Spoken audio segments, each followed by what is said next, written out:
Okay, Facebook.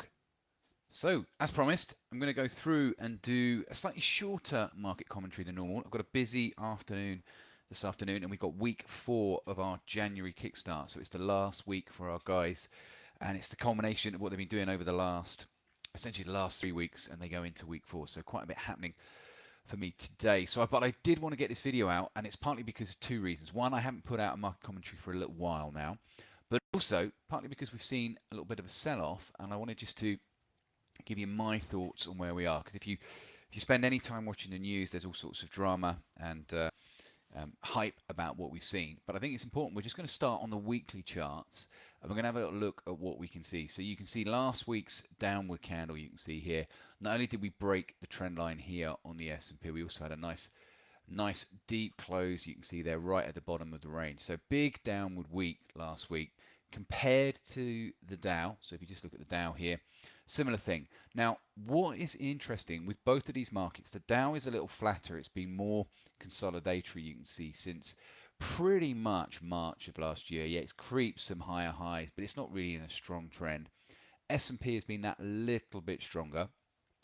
And if we go and look at the NASDAQ, similar thing. So again, break of the trend line, bit more sideways recently, but again, showing a bit more of a trend when we go back to around the March time. So similar, S&P and NASDAQ showing a bit more of a trend, Dow that a little bit more sideways. But let's look at the common themes. So what have we got going on? Well, if I go back to the S&P, yes, we've had a close below the trend line. First time we've seen that there. First decent close, in fact, yeah, first decent close for ages, all the way back since Feb 2020 when we were kicking into the whole thing with COVID. But yeah, we got a slight close, you can see here back in October, but a much stronger close. But interestingly enough, look, what we've got is we have got, it's not the strongest area, but we have got a little bit of support off the back of the July lows you can see there and the September lows. So at the moment, what you'll notice is we've bounced off of that area. So from a weekly perspective, the chart's been actually quite well behaved. And again, we're hovering around that weekly 50. So as yet, on the S&P, no close below the weekly 50.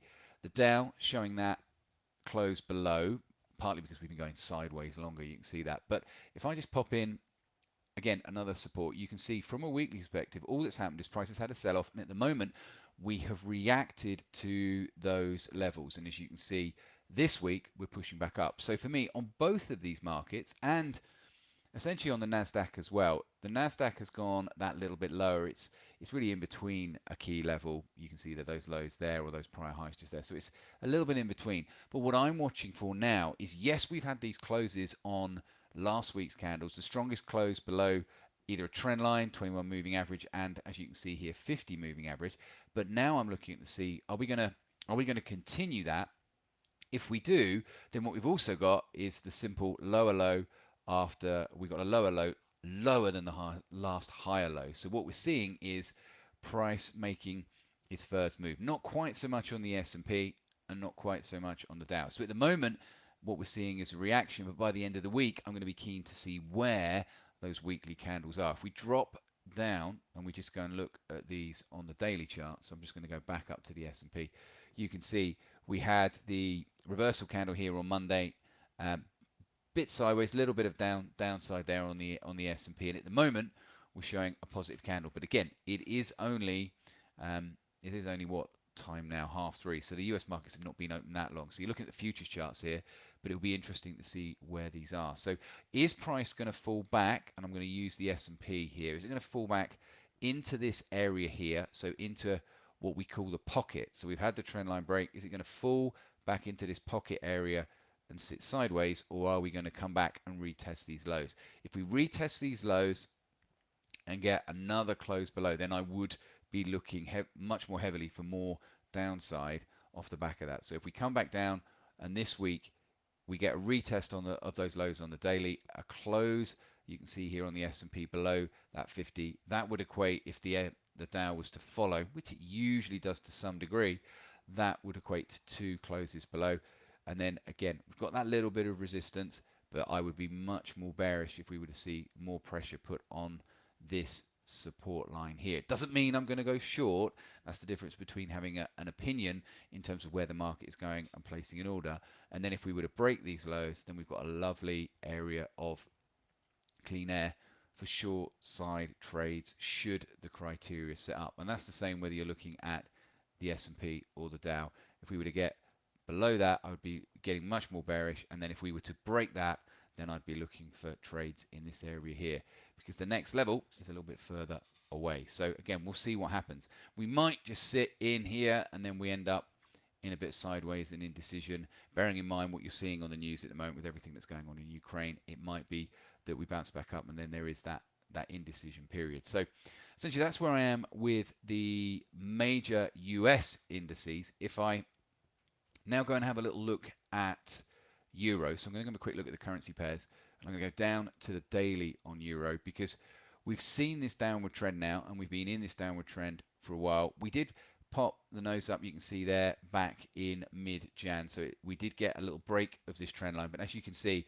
we had that move that was off the back of, I think it was inflation figures that we saw that move back middle of January, and now we're back inside this consolidation period.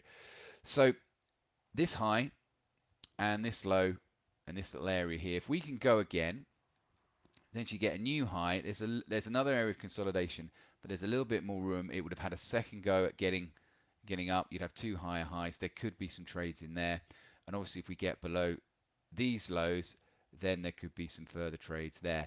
This wouldn't be a level that I would consider bounce trades from. I wouldn't consider reversals here as a swing trader, but as an intraday trader, a bounce at that level even before a potential rollover could be an option. But yeah, as a swing trader, for me, Euro's got to really get out of this area here, because at the moment, this isn't a strong enough level for anything counter trend. And you can see that when we go up to the weekly chart, you can see there's nothing there counter trend. Yes, you've got this low that relates to these prior highs, but that's not strong enough for me. It would need to be lower down for anything counter trend.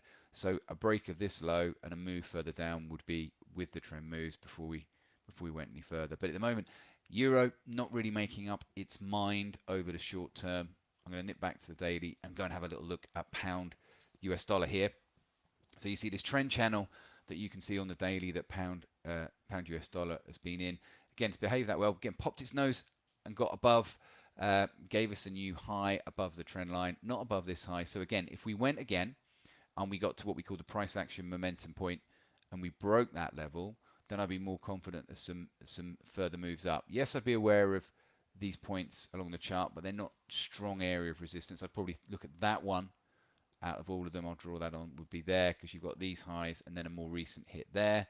Beware of these ones, but if we could push up, get above that, then I'd be looking for a move in that direction. This whole area doesn't really interest me between here and here because it's fairly neutral. If I just go down and I'll pull the chart in a little bit, you've got the lows here relate to a very mild look bounce there, a couple of bounce points, not really a strong level of support. But for me, if we were below that, I wouldn't be considering reversal here. This is not a strong enough level to trade counter trend. So for me, not a lot in between here and here, but below here, that's where it would get interesting. So both those two majors not doing a huge amount at the moment. And from a swing trade perspective, we are still getting plenty of trades through on our different strategies. You can see here's just some examples of the possible trades. These aren't trades we're in, these are possible trades. And at the moment, we're seeing quite a few breakout trades and some of the cross pairs. Most of the trades we're getting at the moment are on cross pairs, which is fully tested, fully back tested and fully audited. That's what we will trade. We'll trade cross pairs and majors, but majors we're not seeing a lot. I can show you yen as well. Yen again hovering around these highs, not really making its mind up. Yes, you got a higher high above that level, but we've dipped back in and now we're sideways. So the majors reflecting, I think, this uncertainty. We're not really seeing anything trending at the moment. So the key word at the moment is patience. There are still opportunities for us. And for me, I'm going to be keeping a very close eye on the US markets. We have got FOMC tonight, so that could stimulate either further upside or downside. Again, we'll see what the market's doing. Considering we've got FOMC tonight, we're seeing quite a bit of price movement so far on the S&P and the Dow today. So again, it may quieten down now until the announcement, and then I'll be back looking at where these weekly candles are at the end of the week.